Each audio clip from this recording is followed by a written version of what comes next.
আসসালামু আলাইকুম। মাননীয় প্রধানমন্ত্রী ভারতকে রেল করিডোর এবং অন্যান্য সুবিধা দেওয়ার বিষয়ে নিজের অবস্থান পরিষ্কার করবার চেষ্টা করেছেন। তিনি একটি পর্যায়ে বলেছেন, ভারতের ভিসা সহজীকরণ করে দিয়েছি যাতে মানুষ ওপারে গিয়ে সুন্দর চিকিৎসা নিতে পারে, ভালো ট্রিটমেন্ট যাতে গ্রহণ করতে পারে।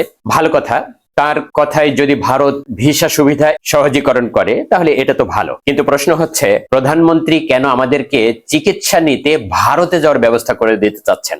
এতে আমাদের দেশের স্বার্থ কি এবং প্রধানমন্ত্রীর বা এখানে কৃতিত্ব কোথায়?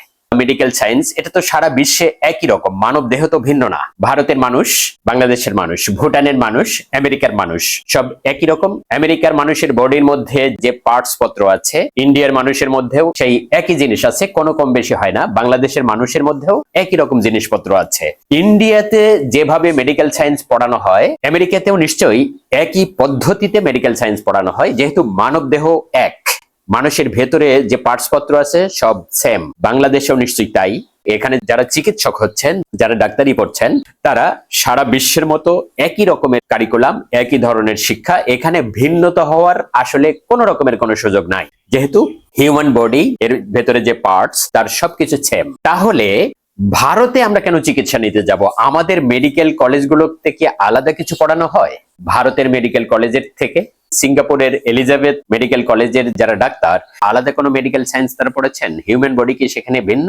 আমি মনে করি না। বাংলাদেশের মেডিকেল কলেজে পড়ে যারা চিকিৎসক হয়েছেন, বাংলাদেশের মেডিকেল কলেজ, হাসপাতাল বা ক্লিনিক গুলোতে চাকরি করেন, রোগী দেখেন, তারা ইন্ডিয়ার ডাক্তার বা আমেরিকার ডাক্তার বা ইউরোপের ডাক্তার, সিঙ্গাপুরের ডাক্তারের থেকে ভিন্ন কিছুই নয়।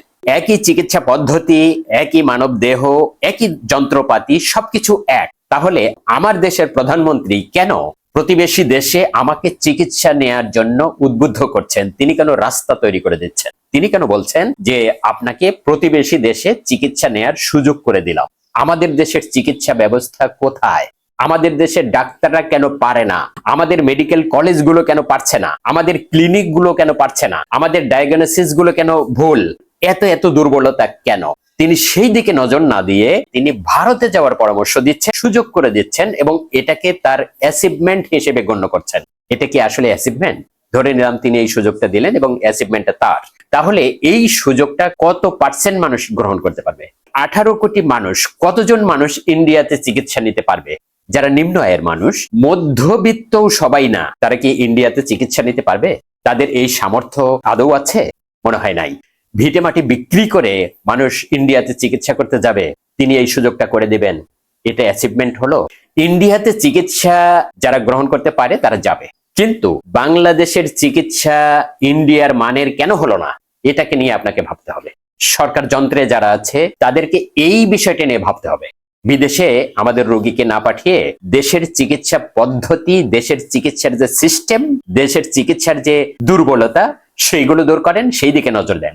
আপনার নিজের চিকিৎসাও যাতে এই দেশে হতে পারে, দারুণ চিকিৎসা ব্যবস্থা যাতে এখানে হতে পারে, আপনার মন্ত্রীরা যাতে বিদেশে চিকিৎসা গ্রহণ না করে এই দেশেই সুন্দর চিকিৎসা পায়, বিশ্বমানের চিকিৎসা পায়, সেই ব্যবস্থা গ্রহণ করেন, তাহলে আপনি অ্যাচিভমেন্ট নিতে পারবেন, এর আগে না।